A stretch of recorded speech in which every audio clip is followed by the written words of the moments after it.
लातूर, बीड, परभणी आणि अनेक नांदेडच्या भागांचा रिपोर्ट हा 80% जातो आहे। फक्त तारखा ज्या आहेत त्या फक्त जुलै महिन्यातल्या आहेत आणि ती लय लांबच्या सुद्धा नाहीत, 2 जुलै अशी आहे।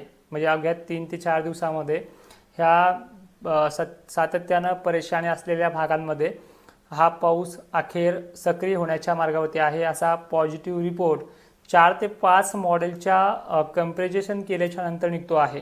यामध्ये पावसाची जी पद्धत आहे, कारण की तुम्ही म्हणता आमच्याकडे तसा पाऊस आलेला सुद्धा आहे, फक्त वरची माती भिजेपर्यंत पडला आहे, तो समाधानकारक नव्हता। मग तो पाऊस याच्यामध्ये कसा असेल हे आपण शेवटपर्यंत पाहणार आहोत। 8 मिनिटाचा हा व्हिडिओ असेल, पण प्रत्येकाने फोकस करून पाहायचा आहे। आणि सगळ्यात महत्त्वाचं म्हणजे पूर्व विदर्भातले जे काही जिल्हे आहेत त्यांना अतिवृष्टी सदृश सलग 4 दिवस पाऊस हा उघडणार नाही, तीही तारीख तुम्हाला मी आज सांगणार आहे। कारण की ह्या शेतकऱ्यांच्या पेरण्या पाऊस नसल्यामुळे लांबला होता, आता पेरण्या पाऊस असल्यामुळे सुद्धा लांबू शकतो। थोडीफार संधी मिळेल आजच्या 28ला आणि उद्याच्या 29ला, त्या संधीचं सोनं करायचं आहे। आणि हा पाऊस इकडे विदर्भामध्ये सुद्धा काय धुमाकूळ घालू शकतो हे देखील ह्या व्हिडिओमध्ये पाहणार आहोत। आणि सगळ्यात महत्त्वाचं, खानदेश परिसरच्या धुळे भागामध्ये काही ठिकाणी चांगला ते काही ठिकाणी कमी आहे। छत्रपती संभाजीनगरच्या काही तालुक्यांना कमी ते काही ठिकाणी चांगला आहे। आणि अहिल्यादेवीनगर परिसर, सातारा, पुणे या भागाची देखील डिटेल्स आपण आजच्या ह्या व्हिडिओमध्ये घेणार आहेत। सर्वात अगोदर आपण जो दिलासा देण्यासाठी हा व्हिडिओ बनवला आहे तो म्हणजे लातूर जिल्ह्यासाठी, बीड जिल्ह्यासाठी आणि परभणी जिल्ह्यासाठी। तर दिनांक 2 जुलैच्या संध्याकाळच्या वेळेला आता फक्त अंदाज अशा पद्धतीने समजून घ्यायचा आहे, हा एक दिवस उशिरा होऊ शकतो किंवा एक दिवस लवकरही येऊ शकतो। कारण की अंदाजामध्ये जो माझा रिपोर्ट मी फायनल देतो आहे, असा रिपोर्ट मी तुम्हाला 23-22 तारखेलाच्याही अगोदर दिला होता। त्यावेळेस 24 तारखेला एक दिवस उशिरा आला, म्हणजे 25 तारखेला आला आहे। पण रिपोर्ट अखेर 80%ची व्याप्ती आणि शब्द जो होता इतरांनी तो 7 जुलैच्या आत नव्हता सांगितला, तो सक्सेसच करून दाखवला होता। तसा आता हा लातूर जिल्ह्याचा जो सक्सेसफुली आपल्याला सांगायचा आहे त्या रिपोर्टनुसार ह्या ऑफिसमध्ये बसून तुम्हाला सांगण्याचा प्रयत्न करतोय। तर लातूर, बीड, धाराशिव आणि नांदेड ह्या 4 जिल्ह्यांची व्याप्ती परभणीसह ही 80%वरती पोहोचते आहे। ह्याचे प्रकार असे असणार आहे की यांना 30 किंवा 1 जुलैला वरचं पत्रावून पाणी वगळेपर्यंत स्प्रिंकलर सारखा, आणि नांदेडच्या आणि लातूरच्या काही तालुक्यांना चांदणभरी पावसाची नोंद होऊ शकते। परभणीला सुद्धा ही सेम कंडिशन आहे। बीडमध्ये माजलगाव वगैरे पट्ट्याकडे ही पहिल्या दिवसाची 30 आणि कदाचित 1 जुलैपासूनच धरूया आपण, ही याची पहिल्या दिवसाची मजल आहे। तर 2 आणि 3 जुलैच्याही अगोदर, 2 जुलै ही कामवून तारीख आहे, तर यांच्या सगळ्या भागांमध्ये 80% ही जी व्याप्ती आहे ती पूर्ण समाधानकारक पडेल। तुमच्या भागामध्ये आतापर्यंत वारे हा अडथळा होता, सांगितल्याप्रमाणे त्याही काळामध्ये ढग आले होते, फक्त पाण्याच्या थेंबाची जाडी बनली नाही, ती ह्यावेळेस बनेल। कारण की 3 दिवस तुमच्यासाठी पोषक परिस्थिती ठरणार आहे।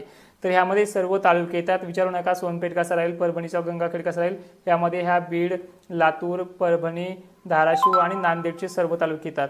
तर याच 30 तारखेला 29 तारखेपासून पूर्व विदर्भातल्या नागपूर, चंद्रपूर, गोंदिया, वर्धा, हिंगणघाट, अकोला, अमरावती, यवतमाळ तसेच काही गडचिरोलीचे भाग आणि गोंदियाचे भाग अतिवृष्टी सदृश 29 तारखेच्या रात्री 70% ते 80%ची व्याप्ती, पण जवळपास 100%ची सर्व दूरची व्याप्ती जी आहे ही 30 तारखेला सकाळपासनं पहाटेपासनं ते डायरेक्टली 3 जुलैलाच यांना विश्रांती मिळू शकते।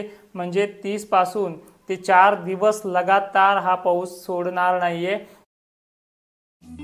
सबसे एक्साइटिंग बात बताऊं, तसेच जे काही नागपूर वगैरे आपण भाग सांगितले होते यामध्ये बऱ्याच भागांना अतिवृष्टी झाली, पण 10-5% असा भाग होता की त्यांना समाधानकारक झाला नव्हता।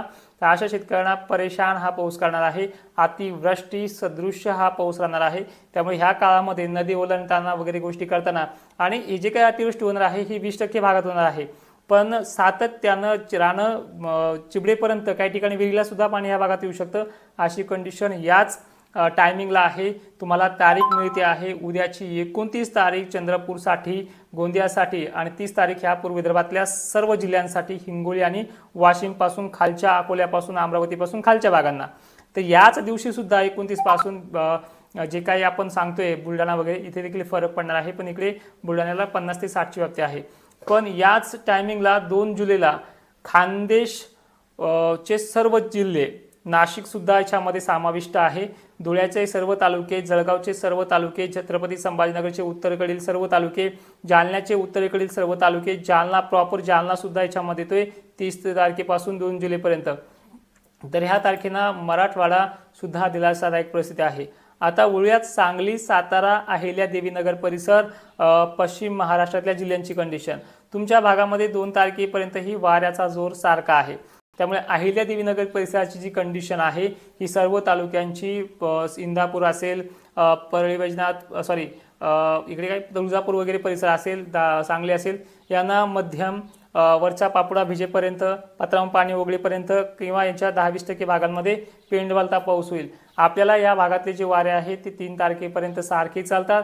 फक्त एक दिलासा फक्त तुमच्या भागामध्ये एवढा देईल की जे काही लो प्रेशर छत्तीसगड मध्ये बनलेलं आहे, जे तेलंगणामध्ये बनलेलं आहे, हे वरती सरकणार आहे वारे स्थिर झाल्यानुसार।